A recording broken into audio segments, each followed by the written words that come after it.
Okay, part 3. This is the final part. For some reason I end up doing a lot of these vlogs in threes, if you haven't noticed. But yeah, that was the first Thanksgiving where I actually, pulled out all the stops and was like, I'm going to borrow from experience from watching Food Network, from,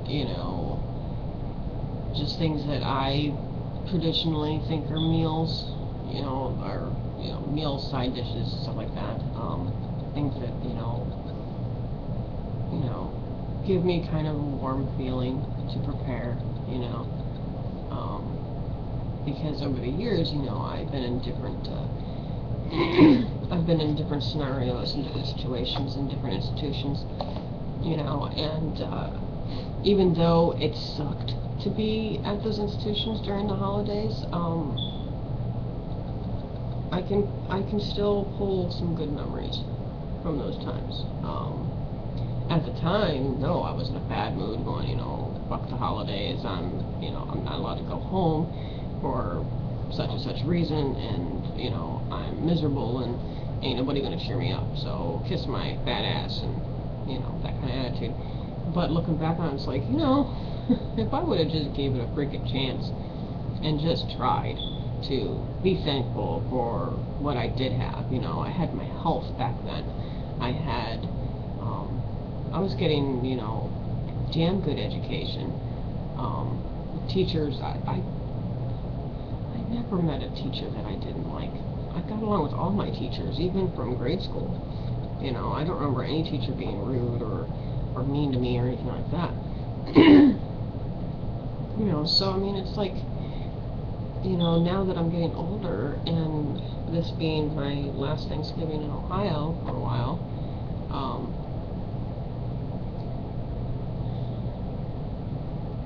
this year's going to be kind of bittersweet, and I don't really want to elaborate too much on on why, my household it's going to be bittersweet, but basically this vlog has been dedicated to my friends Anne, Kim, and Corinne, who had earlier this year, shortly before Memorial Day, they were in a car accident, and it was instantaneous. There was no way that they could have survived, and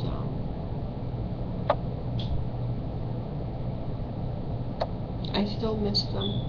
It still hurts.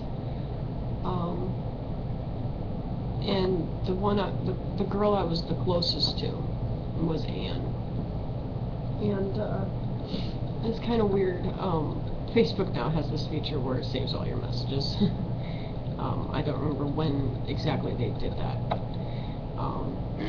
I was able to go back and look at some of the things that her and I talked about before she passed, and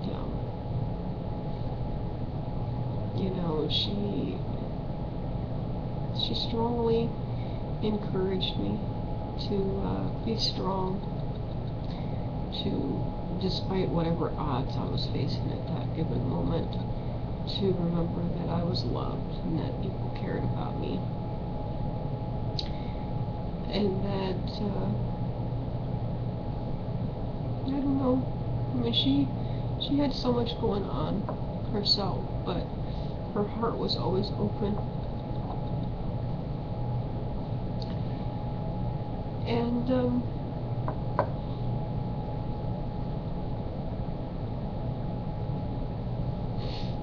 I became friends with her in February of last year.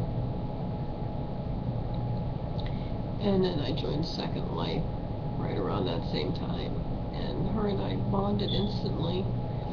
I felt that I could talk to her about anything and she wouldn't judge me. Talked to her on Skype a couple times. So I was able to hear her voice, and that was nice.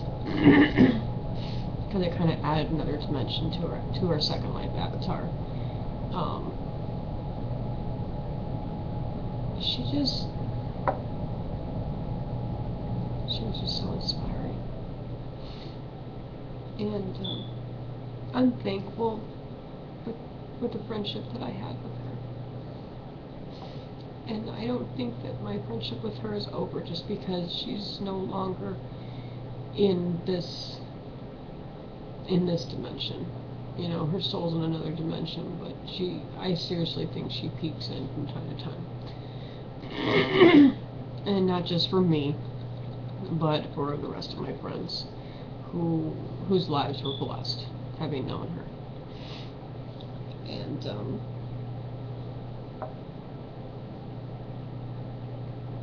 she was a good woman. And there's times where, you know, I wish I would have known her in the real life sense, you know. You know, like for me, this is my real life face, but you know, only certain people within the bounds of Second Life know that this is what my real life face looks like. Everybody sees me as my avatar, but close friends and stuff like that I interact with in game, they know what I look like underneath the pixels, as it were. And I never got that opportunity to get to know what she looked like in real life. And so I only know her as one aspect of her life, you know. And so when she passed, I was curious as to what kind of accolades she had accomplished in her real life, because I'm sure that there was like a ton, you know, or like, you know, people step forward and say, oh, she helped me with this, oh, she helped me with that, you know, she participated in this and this, you know. I just know it, you know. And it's like, God, you know,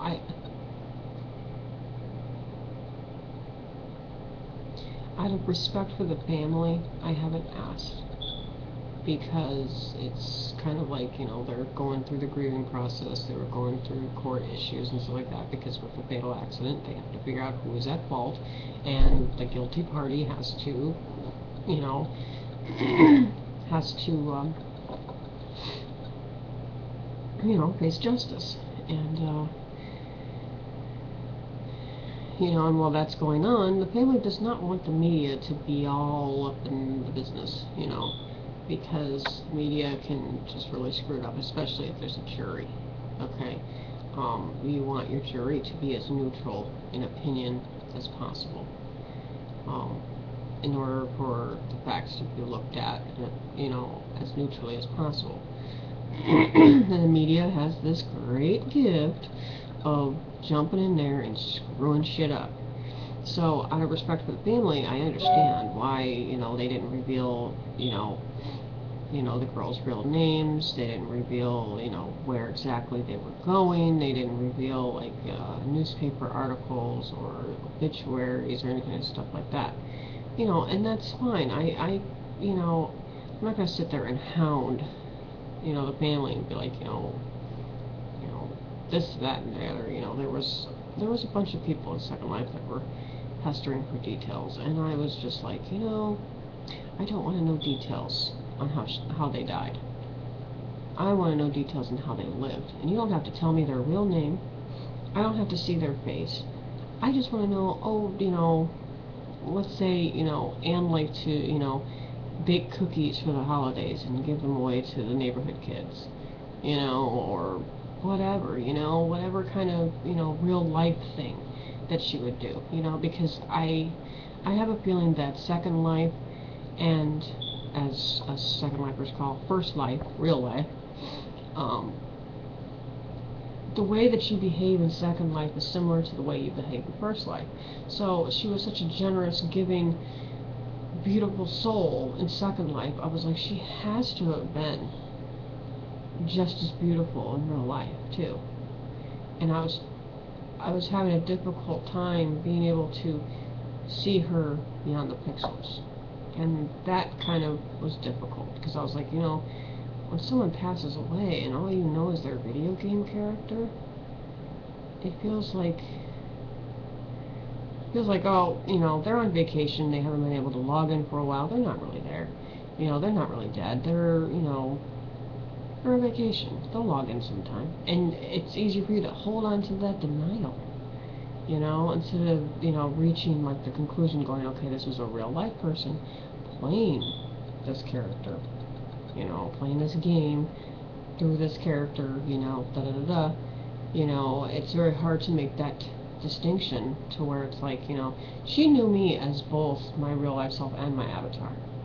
I never got the privilege of knowing both of her sides, and you know, and that's fine. You know, I just wanted to know what she was like in real life. You know, I don't have to know her real name. I don't have to know, you know, where exactly she worked. You know, I knew that she was an insurance agent, and that was enough. You know, um, I knew that she loved Greek food, and you know, so I mean, there are some things, you know, and it's holiday season. It's like, you know, for Kim, I bet there's plenty of Jack Daniels. I bet she's getting royally ripped. For Anne, there's probably plenty of Uzo because she was from a Greek family. And Fran, I have no idea. I know just little bits and pieces about Fran. She was the one that I knew the least, and that I regret not having gotten to know the most, because the times that I talked to her, she was very sweet. And I just remember she liked dressing up in Nico, which is the kitty cat ears and a tail and stuff like that. And so I mean, maybe she's dressed out in Nico gear up there. I don't know. But yeah, there's plenty of all kinds of Greek food up there. You know, I'm sure there's haggis up there for Kim because she was Scottish. So, but yeah, it's like, you know, in Second Life there is no heaven really. It's just avatars don't log in anymore. So, I know, it's all depressing and sappy. But I might do a part 4 in a little bit. You know, and tell you guys like the happy, good stuff, the things that I'm happy about and thankful for this holiday season. Because yeah, this depressing stuff, I gotta knock it off. So,